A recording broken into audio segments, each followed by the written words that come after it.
इस डायरेक्टर ने अमिताभ के करियर को ऊंचाई दी। अमिताभ बच्चन के ऊपर से फ्लॉप हीरो का टैग हटा दिया था। उनके जन्म के तुरंत बाद ही उनकी मां का निधन हो गया था। पिता ने भी संन्यास ले लिया। नाना ने उन्हें पाल पोस कर बड़ा किया। अपने करियर की पहली फिल्म के लिए उन्होंने अपनी पत्नी के गहने तक गिरवी रख दिए थे। म्यूजिक कंपोजर बनने की चाहत में नाना के 13 रुपए चुराकर मुंबई भाग गए। लेकिन जब काम नहीं मिला तो सलून में नौकरी करनी पड़ी। आज हम ऐसे बॉलीवुड के एक ऐसे युग पुरुष की बात करने वाले हैं जिनके फिल्मों ने दर्शकों के दिलों को गहराइयों तक छू लिया। प्रकाश मेहरा। प्रकाश मेहरा के जन्म के तुरंत बाद ही उनकी मां का निधन हो गया था। नाना ने ही उनकी परवरिश की थी। बचपन से प्रकाश मेहरा को रेडियो पर गाने सुनने का बड़ा शौक था।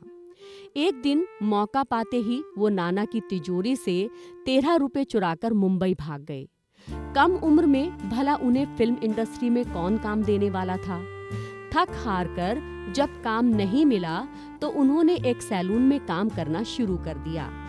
इसी दौरान नाना उन्हें वापस घर ले जाने के लिए मुंबई आ गए। काफी मनाने के बाद प्रकाश मेहरा अपने नाना के साथ घर वापस चले गए।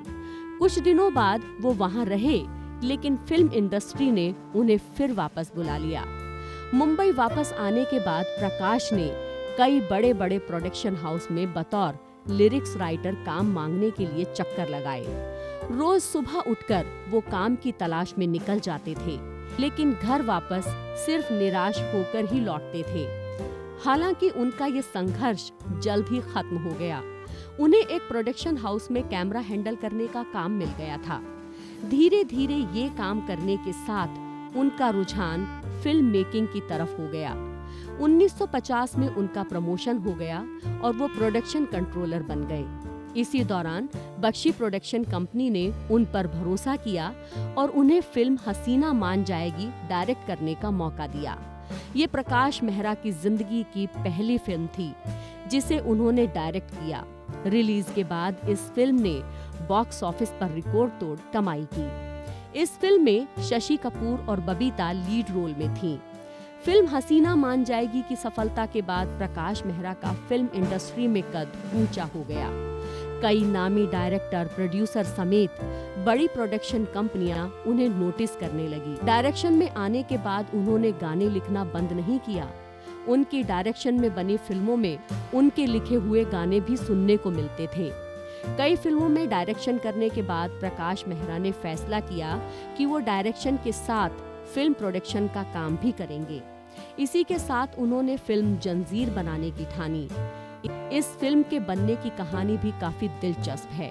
दरअसल शुरुआत में इस फिल्म के लिए प्रकाश मेहरा ने एक्टर राजकुमार और देव आनंद को अप्रोच किया था, लेकिन दोनों ने कुछ वजहों से इस फिल्म में काम करने से मना कर दिया। फिर प्रकाश मेहरा ये फिल्म लेकर प्राण साहब के पास गए।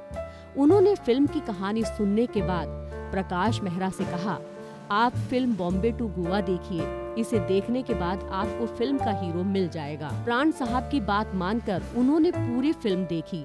एक सीन में उन्हें अमिताभ बच्चन की एक्टिंग इतनी जबरदस्त लगी कि उन्होंने बिग बी को फिल्म में हीरो बनाने का फैसला कर लिया। उन्होंने बिग बी से मुलाकात की और फिल्म के हीरो के लिए उन्हें कंफर्म कर दिया। जब ये बात इंडस्ट्री में फैलने लगी तो लोगों ने प्रकाश मेहरा को बहुत ताने दिए।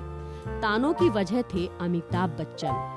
दरअसल उस वक्त बिग बी पर फ्लॉप हीरो का टैग लगा हुआ था। उनकी पिछली सभी फिल्में फ्लॉप रही थी। कोई भी डायरेक्टर उनके साथ काम करने से डरता था। हालांकि प्रकाश मेहरा ने उनके साथ काम ये रिस्क लेकर के किया था। फिल्म जंजीर को बनाने के लिए उन्होंने अपनी बीवी के गहने तक गिरवी रख दिए थे। इसके लिए एक दोस्त ने भी उनकी 25,000 रुपए देकर मदद की थी। जब ये फिल्म रिलीज हुई तो उसने बॉक्स ऑफिस पर कमाई के नए रिकॉर्ड बना दिए। इसी फिल्म की सफलता के बाद बिग बी से फ्लॉप हीरो का टैग भी हट गया। प्रकाश मेहरा काम के दौरान बहुत सख्त रहते थे। सेट पर कोई भी बेइज्जती वो बर्दाश्त नहीं करते थे। फिल्म लावारिस में अमिताभ बच्चन और जीनत अमान की जोड़ी दर्शकों को बहुत पसंद आई थी, लेकिन जीनत से पहले इस फिल्म में परवीन बॉबी को कास्ट किया गया था। प्रकाश मेहरा ने परवीन को बिग बी के कहने पर उन्हें फिल्म में जगह दी थी। परवीन के साथ उन्होंने शूटिंग का एक शेड्यूल भी पूरा कर लिया था। एक दिन सेट पर परवीन ने किसी के साथ बदतमीजी कर दी थी, जो बात प्रकाश मेहरा को बिल्कुल भी पसंद नहीं आई। इसके बाद उन्होंने परवीन को फिल्म से निकाल दिया और जीनत अमान को फिल्म में कास्ट कर लिया। बहुत जल्द फिल्म जादूगर को लेकर उनका अमिताभ से मतभेद हो गया और ये जोड़ी टूट गई। प्रकाश मेहरा बॉलीवुड के पहले प्रोड्यूसर थे जिन्होंने हॉलीवुड में कदम रखा था। राइटर फ्रैंक यांडोलिनो के साथ फिल्म द गॉड कनेक्शन बनाने की प्लानिंग की थी। फिल्म में उन्होंने बॉलीवुड एक्टर चार्ल्स ब्रोसन को कास्ट किया था, लेकिन ये फिल्म कभी बन ही नहीं सकी। 17 मई 2009 को 69 साल की उम्र में निमोनिया और मल्टीपल ऑर्गन फेलियर की वजह से प्रकाश मेहरा की मौत हो गई।